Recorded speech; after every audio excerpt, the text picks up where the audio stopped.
السلام علیکم بچوں، پیارے بچوں، کیسے ہیں آپ سب؟ امید کرتا ہوں کہ آپ بخیر و عافیت ہوں گے۔ پیارے بچوں، میں ہوں آپ کا اردو سر، آپ کا زاہد سر، آپ کی خدمت میں آج کا سبق لے کر حاضر خدمت۔ پیارے بچوں، آج کا ہمارا موضوع ہے، ہمارا سبق ہے طوطے کی چالاکی، ہے نا بچوں؟ آپ سبھی اپنی کتابیں نکالیے اور کتابوں کی طرف دیکھیے، ٹھیک ہے؟ ادھر ادھر مت دیکھیے، ہاں اپنی کتابوں کی طرف دیکھیے اور میں کیا پڑھتا ہوں سماعت کیجیے، اس کے بعد خود بھی دہرائیے۔ جب کلاس مکمل ہو جائے گا پڑھنے کی کوشش کیجیے اور اس کو ساتھ ساتھ لکھنے کی کوشش کیجیے تاکہ آپ لوگوں کی املا بھی درست ہو جائے۔ دو فائدے ملیں گے آپ کو، ہے نا بچوں؟ ایک تو آپ پڑھ سکیں گے، دوسری بات یہ ہے کہ آپ لکھنے کے قابل ہو جائیں گے، تو تیسری بات یہ ہے کہ آپ کو یہ کہانی زبانی یاد ہو جائے گی، چوتھی بات یہ ہے کہ آپ کو پھر زیادہ مشقت اٹھانے کی ضرورت ہی نہیں کہ آپ آسانی سے اس کو یاد کر سکتے ہیں، پانچویں بات یہ ہے کہ آپ پھر ایگزام میں، امتحان میں امتیازیت کے ساتھ کامیابی حاصل کریں گے، اچھے نمبرات لے کر کامیاب ہو جائیں گے، ٹھیک ہے بچوں؟ ایک آدمی نے ایک طوطا پال رکھا تھا اور اس کو باتیں کرنا سکھایا تھا۔ طوطا ہر بات کا جواب بڑی ہوشیاری سے دیتا تھا۔ طوطے کا مالک ایک تاجر تھا، سمجھ گئے آپ؟ ایک تاجر تھا، ایک بزنس مین تھا۔ ایک دن وہ تجارت کے سلسلے میں دوسرے شہر میں گیا۔ جانے سے پہلے اس نے اپنے گھر والوں سے پوچھا کہ تمہارے لیے اس شہر سے کیا تحفہ لاؤں؟ ہر ایک نے اپنی پسند کی چیزیں بنائیں۔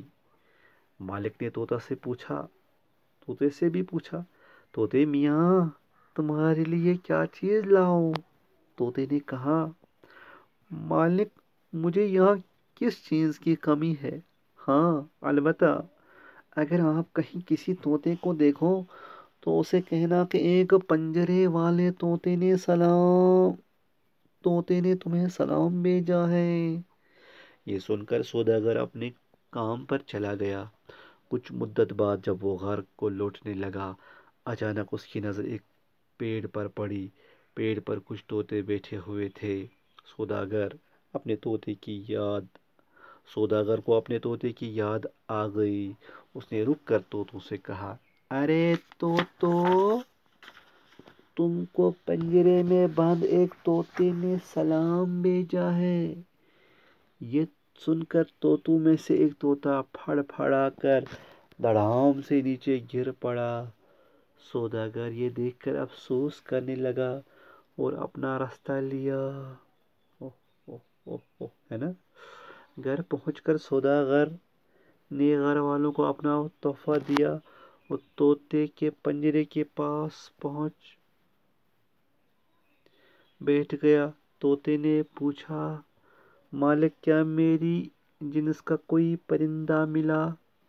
سوداگر نے کہا، آہ بھر کر کہا، ہاں کچھ طوطے تو پیڑ پر بیٹھے تھے، میں نے ان تک تمہارا سلام پہنچایا، لیکن ان میں سے تمہارا سلام سن کر ایک طوطا پھڑ پھڑایا اور فوراً زمین پر گر پڑا، جس کا مجھے بہت افسوس ہوا۔ پنجرے والے طوطے نے آزاد طوطے کا پیغام سمجھ لیا۔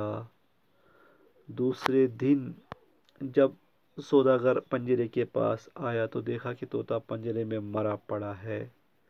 اس نے بہت افسوس کیا اور مجبور ہو کر طوطے کو پنجرے سے نکال کر آنگن سے دور پھینک دیا۔ طوطا زندہ تھا، یہ اس کی چال تھی جو اس نے آزاد طوطے سے سیکھ لی تھی۔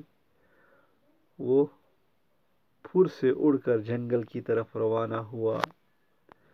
سبق: ہمیں سوچنے اور سمجھنے کی صلاحیت پیدا کرنی چاہیے، ہمیشہ عقل سے کام لینا چاہیے بچوں، ہمیشہ ہوشیاری سے کام لینا چاہیے، تب جا کر ہم زندگی میں کبھی بھی ناکام نہیں ہو جائیں گے۔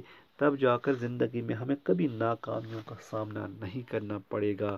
جب ہم عقل سے کام لیں گے، جب ہم وزڈم سے کام لیں گے، دانائی سے کام لیں گے، سمجھداری سے کام لیں گے، ہوشیاری سے کام لیں گے، تب ہم اس طوطے کی طرح ہر جگہ اپنی جان کو بچا سکتے ہیں، اپنی جان کے ساتھ ساتھ دوسری کی جانوں کو بھی تحفظ دے سکتے ہیں۔ جیسے اس طوطے نے جو پیڑ پر بیٹھا طوطا تھا، اپنے آپ کو نیچے گرا دیا، پھڑ پھڑا کا دڑام نیچے گرا، لیکن اس میں حکمت تھی، اور وہ حکمت اس طوطے نے سمجھی۔ حکمت کی باتوں کو سمجھنا چاہیے، ان میں نصیحتیں ہوتی ہیں، ان میں فائدے ہوتے ہیں، ان میں ہمارے لیے فائدہ ہی فائدہ ہوتا ہے۔ تو پیارے بچوں، آج ہم یہیں پر بس کرتے ہیں۔ آج ہم اسی سبق پر یہاں اپنی بات کو مکمل کرتے ہیں۔